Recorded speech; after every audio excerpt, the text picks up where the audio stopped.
Good morning. Happy Saturday. Welcome to Hobby Evolution, episode 273. It is the weekend. Welcome to the weekend. Coffee is made. It's very tasty. Good morning. Real quick NFL draft blurb. Also, by the way, in case George and Dan watch this later, I hope they're having a heck of a time. They are in person at a baseball game in Korea. So I hope I saw a picture. Hopefully they're having a blast. I'm a little jealous. I haven't made it to a game, I think. So minor league baseball starts, I think, this week. And I know they are allowing fans at my local minor league team, which is in Beloit, Wisconsin, which is about an hour from me. They're hosting the South Bend Cubs. What's up? Dan is with us. I hope the game was awesome. I saw the picture. I'm jealous. Just talking about hopefully I can get to a minor league game next week. The South Bend Cubs, the Cubs now high A affiliate, will be in Beloit, which is my closest professional team. It's about an hour away. 55 minutes to the current park. Although they're building, if they wouldn't have built a new stadium, they would have lost their professional affiliation. So they were like on the chopping block of minor league baseball. But since they broke ground on a new Riverfront stadium in Beloit, they are keeping. But I think at least most of this season they'll be in their old stadium, which it's a throwback. The stadium, is it Kaufman's? No, it's not. That's Kansas City Royals. It's I think it starts with a K, but I can't remember.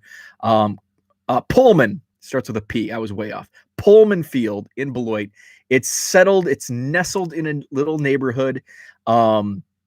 It's very reminiscent of League of Their Own, like the bandbox stadiums that are featured in that film. What's up, Bob? 8-2 Samsung win. Awesome.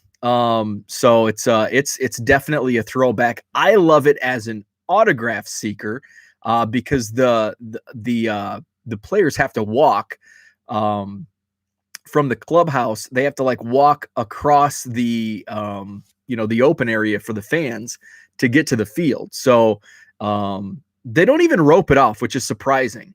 But I've been able to get a ton of autographs. I saw Matt Chapman's debut in low A. That same night, Kyle Schwarber was there. Got a couple autographs from him. Saw Gleyber Torres, Ian Happ. So it's been pretty cool, some of the players that you get to see in minor league baseball. What's up, Herman? So I'm hoping to get down to Beloit for the Cubs series. They may rope it now. Yeah, so Zach, there's like a no autograph rule. So I'm sure it will be roped off now in COVID. I did see the team actually put out, that was one of the things I was looking at, the frequently asked questions section on the website. There's no autographs, all that. So I mean, yeah, it's going to be roped off. It's going to be much different than what it has been in years past. So won't be any autographs, but I'll get to see some baseball in person for the first time since spring training last year. So yesterday did some hobby stuff. It was kind of a nice day yesterday. By the way, today's wacky. So I took the dog out this morning and I opened the door. It's supposed to be 85 today. I opened the door and it's freaking cold. Like, what the hell? So I looked at the forecast. Today's high is 85. It's currently like 50, but it's windy. It's cloudy. So there's a special weather statement. There's like a high risk for fire because this is like a weather anomaly. So it's going to be 85 degrees today with wind gusts up to 40 miles per hour. And the humidity levels are super low. The humidity levels are going to be around 20%, which is really, really low. So it's just kind of a crazy weather day. So I don't know what I'm going to do today. So I planned on, I've got to mow the lawn and kind of prepare my garden boxes. But I was going to do a bike ride to the town over. But now it's like, do I want to take a bike ride when it's going to be 40-mile-an-hour winds? I'm a fair weather bicycler as well. I'm also a rookie bicycler. So we'll see how the weather plays out today. Mow that lawn. That's definitely on the agenda. Whether it's earlier or later in the day after a bike ride, the lawn is getting mowed. That's for sure. That's definitely on the agenda for today. I just don't know if I'm going to take that bike ride and then do the lawn when I get home tonight. So we will see. Bob's going to TTM. I have not sent out any TTM requests in quite a while. I sent out 5 random TTMs last year and only 1 returned, but they were like guys that were 70s minor leaguers. So they didn't play. A couple of the guys only played up to like high A. They were first round picks for the Cubs. I did get one, I think the 1973 Cubs first round draft pick. And I didn't, and for those type of obscure players, like minor league players from the 70s, yeah, that was like a Google search for me. Like I was looking up mylife.com or whatever those websites are when you do people searches. So the addresses could be way off. They might not even be the correct person. So that's kind of how I was doing it. So a 1 in 5, I guess, isn't too bad when you're just kind of throwing darts while blindfolded. Be sure to have that wind at your back on the way home. Absolutely. Brad, I caught, I was laying in bed as I was watching your Facebook Live this morning. Should I go live at the garage sale? You should. And I'll have to turn the I didn't have the volume on because I was laying in bed. But I was watching your live video from the garage sale. So speaking of garage sales, this has really nothing to do with a garage sale, but I did go to the card shop yesterday. I actually took half the day off. It was a nice day yesterday. It wasn't quite as warm as it's supposed to be today, but it was sunny and I had a slow work day. And it got to be like 1 o'clock and I'm like, this is a waste. This is a waste of a day. I'm taking part of the afternoon off. So told my boss, hey, I'm cutting out at 2:30 today. So cut out at 2:30, went out, played with the dog. And then I went to the card shop. The reason that I went to the card shop was to get some 4-row boxes. Why do I need 4-row boxes when I have a bunch up here? I don't know. Maybe it's an excuse to look through the quarter boxes. So I did go to the card shop, and so I went straight for the dollar boxes and the quarter boxes. And where did I put those cards?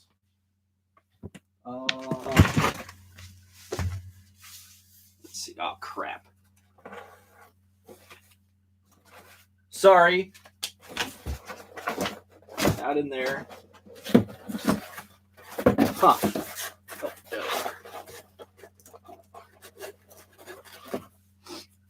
So I went to the card shop, went through the quarter and dollar boxes.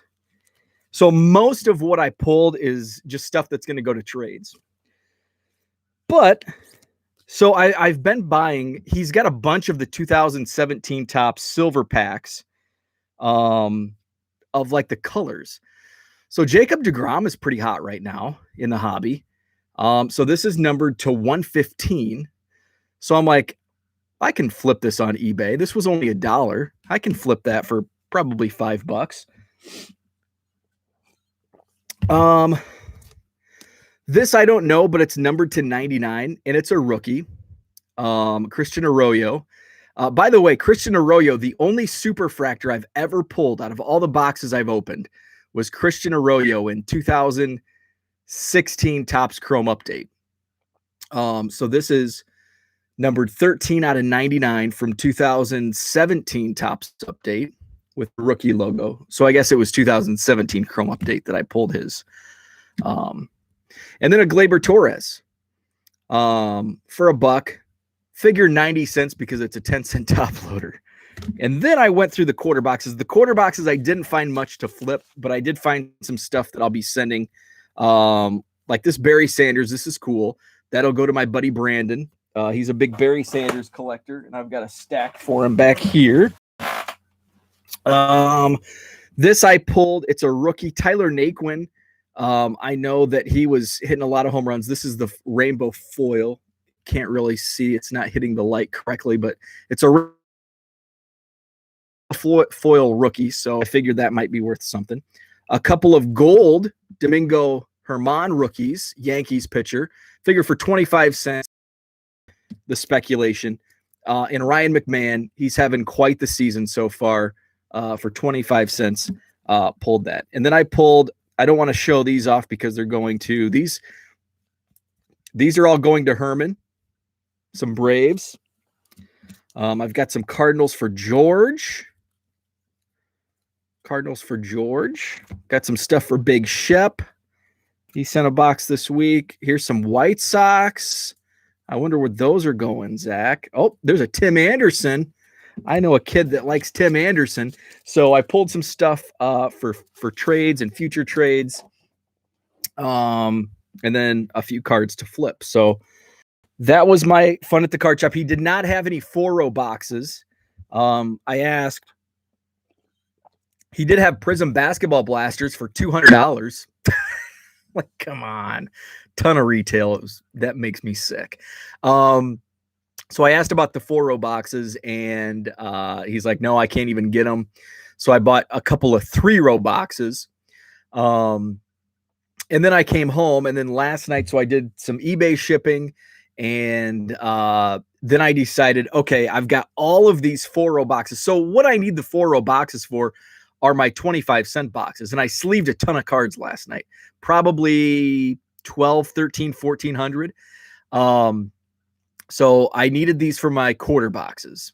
So I've got the 3. So I think the 3-row boxes, what I'll use those for, are like hockey and soccer, because I don't have too many, and then maybe wrestling. Non-sports, I'll probably have a box for, because I have a ton of, I've got like a big box of Elvis cards from the 70s, some Battlestar Galactica, Star Wars. So some of that stuff, that'll go in like a non-sports box. Some of the music cards, so I'll put those in a regular 4-row box. So that's why I needed the 4-row storage boxes. So what I did last night after I was actually sleeving. So I like my new setup. I can just turn my chair around and sleeve cards. So then when I get tired of, I'll sleeve 300 cards, I'll flip my chair back around, and I'll do some eBay shipping. Put a few packages together, flip back around, do a couple hundred sleeves. So it's a nice little synergy I got going. So then I decided I'm going to just consolidate. So I ended up putting, so if it's junk wax stuff, excuse me, if it's junk wax stuff, I'll just throw it in like in an old medium flat rate box and do it that way, or just a small type box, and I'll just put the cards in there. Since they're junk wax, I'm not too concerned about it. So I ended up consolidating down, and I think I had 3 4-row boxes. So I think I should be good with, because I had one extra. I might need to do a couple more, because my plan is for the May 22nd card show here in Madison, Wisconsin, at the Sheraton Hotel on John Nolan Drive. Cards, and I'm not talking just like garbage quarter cards. It's not. Somebody asked me, are these, is the quarter box the new dime box, where it's basically a bunch of junk? No, this is a lot of stuff that I can pull out of my quarter box, and I can throw it on eBay right now and sell for $2-3. And what I'll do in the winter with stuff that doesn't sell out of my quarter boxes, I'll do exactly that. I'll pull up File Exchange, and I'll just be typing away, and I'll list a couple thousand cards, $1.50, $2, $3 that I'm pulling out of my 25-cent boxes that don't sell. That's what I did last year. The last show before we started the ones at the Sheraton a couple weeks ago, the last show I did was last February, and I was pulling cards out of my quarter boxes Trevor Story rookies that I sold for 10, $12. Tim Anderson rookies that I sold for $10. There was a Dan Marino box bottom from like 85 Tops Football, sold it for $8. A ton of stuff that what I'm doing at card shops, little card shop arbitrage, I'm pulling out, selling on eBay, and I'm kind of doing the same thing with my quarter boxes. So here, I'm just going to take a pile. This is what I sleeved last night. This is just some random like 82 Tops Fernando Valenzuela, Fernando Romero rookie card, tennis. And I've sold a bunch of these Maria Sharapovas for $2. So that's going to be a quarter. Marat Safin, Kim Kleisters. So all these 25 cents. There's going to be some rookies like Ahmed Rosario, some old football, 82 Tops Super Bowl, 49ers Bengals. How about John Travolta? That's going to be in there. Is that Happy Days? 1976, 25-cent box. Steve Barkowski, old football card. Here's a Fred Lynn rookie card from 75 Tops. It's kind of banged up, but it's going to be in the 25-cent box. Some old Chris Collinsworth football cards. Kellen Winslow, Ken Anderson, Andres Galarraga, Tops rookie card. These are all going to be in the 25-cent box. Brian Urlacher. Pretty good. It's $2 from Sprint. It hasn't been scratched. How about this? 73 Tops. I've got a whole bunch of 74 Tops that are going to be 25 cents. There's going to be a bunch of Fleer metal, basketball and football, 25 cents. Shaq, 25 cents. More Happy Days, 25 cents. So you'll want to come to Madison, Wisconsin, Saturday, May 22nd. All those cards and about 50,000 more will be in my 25-cent boxes. So I'm going to try to sort them out into, I won't get down to the team level, but I will have them sorted by sport. So you'll be able to flip through basketball, flip through football, flip through baseball, flip through non-sports, and then probably have a other sports box where it'll be tennis, soccer, hockey, because I don't have much of those. And I think I'm probably going to have a NASCAR because I've got like 2 or 3 monster boxes of NASCAR. And there's some that are numbered. I found a couple like Michael Waltrips that are numbered to like $2.99. So I'm going to get back to the chat here real quick. What angle corner do you put in first when you sleeve? Bottom left, bottom right? Brad goes bottom right, then bottom left. I don't know.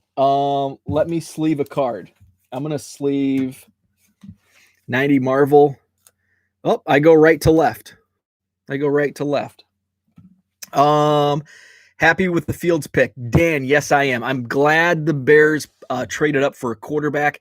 I was actually pulling for Mac Jones, but the more I kind of read into it, I think I like the Justin Fields pick. And I think the reason I'm kind of like indifferent, like I'm glad they traded for a quarterback, but I'm not super excited. And that's not because of the actual quarterback they selected. They could have selected Tom Brady, like as we know Tom Brady, not the picture we see every year with his shirt off at the combine. I'm talking like right now Tom Brady. I would still be nervous because somehow the Chicago Bears will ruin him. Jim McMahon, my all-time favorite Chicago Bear, and that's true, said Chicago is the place where quarterbacks go to die. And he's kind of right. He's right. So no matter what the Bears do, especially with this regime, with the head coach and the GM, Pace and Nagy, I'm not a fan of head coach GM right now. Well, I really never have been. So am I happy with the pick itself? Yes. Am I I'm very cautious. I'm cautiously optimistic because somehow the Chicago Bears will screw it up with this current front office and head coaching they have. Who was the second pick? Who was the second pick? Oh, it was Tevin Jenkins. The lineman who I thought he was going to be a first rounder, and actually there were several mocks leading up to the draft that had the Bears taking Tevin Jenkins with the 20th pick. So I thought that was good. They did also trade up for that second round pick to get Jenkins, but I like that as well. I mean, who knows? You know, we Monday morning quarterback. It's hard to know. You know, we all look back with 2020 vision and say, how could the Bears pick Trubisky over Mahomes? But at the time, Trubisky was a much better prospect than Patrick Mahomes. I mean, you go back to 2017 and you read all the expert opinions, and 10 times out of 10, Trubisky is your guy at number 3. They ended up trading up for number 2. I was upset with that because I don't think any other team would have traded up to number 2 to take Trubisky. I think the Bears could have had him at number 3, but they traded up. I was upset that they traded up for Trubisky, and now even more upset because we know that we got nothing out of his time as the Bears quarterback. So that's what I was upset with. Bob said, load me up some Bengals stuff. Bob, come up. I hope you come up. Saturday, May 22nd. I will load you up with some Bengals stuff. O-line from OSU. Yep. Tevin Jenkins. It's only a one-day show. Ricardo, yes. It's a Saturday, May 22nd, but we've got some decent hours, 9 to 3. So it's not a short, compact show. We'll see how it goes. It's only our second show. We did one 2 weeks ago. It was a good success. And I think as time moves on, we're locking down future dates. I think it can be a pretty big show, you know, in the summer months and going through once we get a few under our belts. And then I've already started looking into potential autograph guests for down the road. So I've actually been in conversation with a couple companies that handle those. It's expensive. So it's not something that we would do right away. We would, you know, have to get the show built up before we would go down that route. But it's definitely something. We have the space. There's plenty of room, and we essentially have the whole second floor of this hotel, the big ballroom plus the outside areas on that floor. So that's definitely something we're looking into for later in the year. Zach very much dislikes Pace. I give it an A+ for this draft. So did most pundits who hate the Bears management. Yeah. So far, I mean, if you're grading right now, yeah, I would give it. The funny thing is about draft grades, like upon the draft, like the day after, the Chiefs, when they traded up for Patrick Mahomes in 2017, they were getting like C- draft grades for Patrick Mahomes. I mean, now you go back and that's an A+. So that's the funny thing about draft grades, and you know, who knows, not only have we not seen them play as in camps or as rookies, but moving forward, what are they going to do down the road? Just wish he picked the right quarterback for right. My boss was a defensive captain for the Ron Dane Badgers. Let me know if you need help. I'm sure he can get you some numbers for, so Ron is actually, he still lives here in Madison. A lot of like the big time Badgers are still here. Joe Thomas, who was actually part of the host to introduce the draft on Thursday night. He's still here. Dane's still here. Altoon is still here. Monte Ball still lives in Madison. So yeah, there's a lot of like Badger greats that are still in the community, which is really cool. I'm hoping to make it out to one of your shows and set up in the future. Awesome. So our next show I mentioned is May 22nd. And then I think June 24th is the date. We were looking, we don't want to conflict with Chicago, like big Chicago shows and other Wisconsin shows. So I was looking at dates. We have got confirmation from the hotel, and I think like all of the dates we requested are open. So we're going to lock those in. So, hopefully Monday I'll have that set in stone. So I'll get those announced. And then we've got cards. I send these out to, part of the marketing. I send, these business cards out with eBay sales from from Wisconsin, Minnesota, Iowa, Illinois. So anybody that buys something out of my eBay store from like that 4-state area, I'll slip in one of those cards and I'll add in the date. So I've got to get new ones made that actually have the rest of the year schedule. Get the website up. The website wasn't done when we ordered those. So yeah, I'll get those dates up in the future. So that's what I had for today. Hoping Brad goes live. Check out the garage sale. Hobby Hotline is coming up at 10 this morning, 10 a.m. Central. Probably won't do much hobby stuff later today outside of doing some shipping. Who knows? We'll see what the weather brings. Maybe I'll take the bike out around the block and see if I actually want to go for a long ride today, and then get that lawn mowed. So that's all for today. Have a great Saturday, and we'll talk tomorrow.